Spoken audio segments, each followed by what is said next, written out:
IAS class 12 physics के paper को लेकर एब्सोल्यूट जीरो रेफरेंस के कंडीशन को अपनाया गया है आईएएस क्लास 12 के फिजिक्स के पेपर के कंडक्शन को लेकर, और बताया जा रहा है कि यह काफी चैलेंजिंग होने जा रहा है क्लास 12 के एग्जामिनेशन के लिए। मतलब क्या है मैं बतलाने की कोशिश करूंगा, बहुत ज्यादा डिटेल भी नहीं बता सकता हूं क्योंकि आईएएस क्लास 12 2025 के फिजिक्स के पेपर के दिन सेंटर पर भी गार्डिंग का सिचुएशन है और उसके बाद कॉपी चेकिंग में भी ड्यूटी लगी हुई है। बहुत सारे सिचुएशन इस तरह से उलट आ जाते हैं। फिर भी पेपर कैसे होंगे, तो यहां पर कहा गया है कि 2 सेक्शन वाले इस पेपर को लेकर सीआईएससी काफी तरह से श्योर है, लेकिन हिस्टोरिकल रेफरेंस उसके अगेंस्ट में जाता है। अब ये 2 बातें हैं। कहा गया है कि क्वेश्चन पेपर को आसान रखने के प्रयास हुए हैं, लेकिन यही बात तो मैथमेटिक्स के पेपर को लेकर भी कहा गया था, लेकिन हुआ इसके उलट। और आईएससी क्लास 12 के फिजिक्स के पेपर को के हिस्टोरिकल रेफरेंस को ले तो 2024 में यह पेपर मॉडरेट मोस्टली माना गया, नहीं तो इससे पहले जितने भी साल पेपर हुए स्टूडेंट के एक्सपीरियंस बहुत ही खराब रहे हैं। तो बताया जा रहा है कि इस बार न्यूमेरिकल्स को छोड़कर बाकी सारे जो क्वेश्चन पेपर हैं वे आसान रखने की उम्मीद में है। यहां पर यह बातें किसने कही है, तो इसके लिए जिस तरह से क्वेश्चन की ड्राफ्टिंग हुई बताई जाती है, या क्वेश्चन को लेकर जिस तरह के प्रेडिक्शन हुए हैं, या जो भी हिंट्स या फिर जो पॉइंट आउट्स बताए गए होते हैं, उनमें यह कहा गया है कि थ्योरी पेपर जो आपको मिल जाएंगे रिटन बोर्ड एग्जामिनेशन के रूप में, इनको 0.2 एग्जैक्टनेस के तहत चैप्टर से एज इट इज पूछे जाएंगे, और ऐसे किसी भी क्वेश्चंस को नहीं पूछा जाना है जो कि आईआईटी के लेवल या फिर मेडिकल के एंट्रेंस एग्जामिनेशन जैसा है। हालांकि उन दोनों में क्वेश्चन पेपर ऑब्जेक्टिव आते हैं, लेकिन ये सब्जेक्टिव पैटर्न पर ढाल दिए जाते हैं आईएएससी क्लास 12 के फिजिक्स के पेपर को लेकर। अब इसका मतलब यह नहीं है कि आईएएससी क्लास 12 का पेपर पूरी तरह से एज इट इज है। यहां पर अब सब कुछ मतलब कि लॉन्ग जो न्यूमेरिकल्स है, शॉर्ट न्यूमेरिकल्स या एमसीक्यू न्यूमेरिकल्स की मैं बात नहीं कर रहा हूं, लॉन्ग न्यूमेरिकल्स को लेकर कुछ नहीं बोला गया है। इसका क्या मतलब बनता है, तो पॉइंट नंबर 1 समझ लीजिए कि यहां पर रैदर चैलेंजिंग है। जो बताने वाले हैं वे बता रहे हैं कि लॉन्ग न्यूमेरिकल्स में हिस्टोरिकली, जो मैंने अभी शुरुआत में बताया ना कि हिस्टोरिकली एक आध न्यूमेरिकल्स को अप टू द मार्क से अबव रख के दिया जाता है, और ऐसा 2018-17 में भी हुआ था, और 2022 के बाद 23 में तो बहुत ज्यादा पीड़ा का कारण रहा। इसलिए एक न्यूमेरिकल्स ऐसा होंगे और स्टूडेंट को यहीं पर एडवाइस किया जा रहा है, सलाह दी जा रही है कि अगर लॉन्ग जो न्यूमेरिकल्स होंगे यदि उसमें आप फंस जाते हैं, मतलब कि अब आपके जो ऐसे क्वेश्चंस होंगे तो वहां पर आप ऐसे क्वेश्चंस को थोड़ा सा लेट टाइम के लिए छोड़ देंगे और पहले अपने जितने भी क्वेश्चंस को आ रहे हैं उनको सॉल्व करने का प्रयास करेंगे। यही बात पहली बार एमसीक्यू में सजेशन दिए जा रहे हैं मैथमेटिक्स पेपर के बाद। मैथमेटिक्स पेपर में क्या हुआ था, मैंने 3 बार बोला था, 2 बार वीडियो में बताया था कि देखो कई चैलेंजिंग या यूं कह लीजिए कि आप उसको डिफिकल्ट कह लो, लेकिन सीआईएससी कहता है ना कि ये हायर ऑर्डर लेवल थिंकिंग वाले क्वेश्चंस हैं,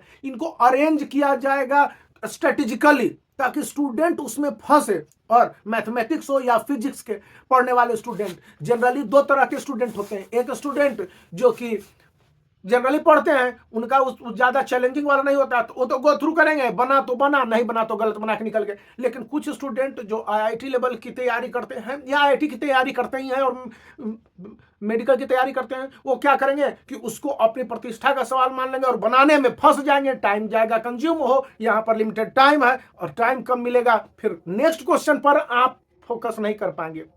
इसलिए इस बार एमसीक्यू में भी आप पहले उन क्वेश्चंस के आंसर को बनाइए जिसे बहुत अच्छी तरह से जानते हैं। इस बात में यहां पर ध्यान रखना है कि सेक्शन ए और सेक्शन बी वाले क्वेश्चंस को उसी तरह से आप सेग्रीगेट कर लेंगे। सेक्शन ए वाले क्वेश्चंस को पहले गो थ्रू कीजिए, जो बच गए सो ठीक है बच गए, और फिर सेक्शन बी वाले क्वेश्चंस को अटेम्प्ट कीजिए, जो बन रहे हैं सो बन रहे हैं, जो उस पर आपको कॉन्फिडेंस आ गया दैट इज गुड। जहां पर आपका कॉन्फिडेंस थोड़ा सा हिल गया उसको बाद के लिए छोड़ देने हैं, और वहां पर आप फिर लिखेंगे सेक्शन ए, और सेक्शन ए के बचे हुए क्वेश्चंस को बनाएंगे, सेक्शन बी के बचे हुए क्वेश्चंस को बनाएंगे। यह एक जो कहता है कि happy strategy for difficult paper या चैलेंजिंग पेपर के लिए सीआईएससी पर लागू होती है, और यह बात लगभग सभी सब्जेक्ट पर बोर्ड एग्जामिनेशन में अभी के समय में लागू किए जा रहे हैं। जहां तक थ्योरी पेपर की बात है और जो जानकारियां दिए गए हैं उनमें स्पष्ट रूप से कहा गया है कि स्टूडेंट है जो अच्छी तरह से ये समझ लेंगे कि इस बार के जो पेपर है 2025 के,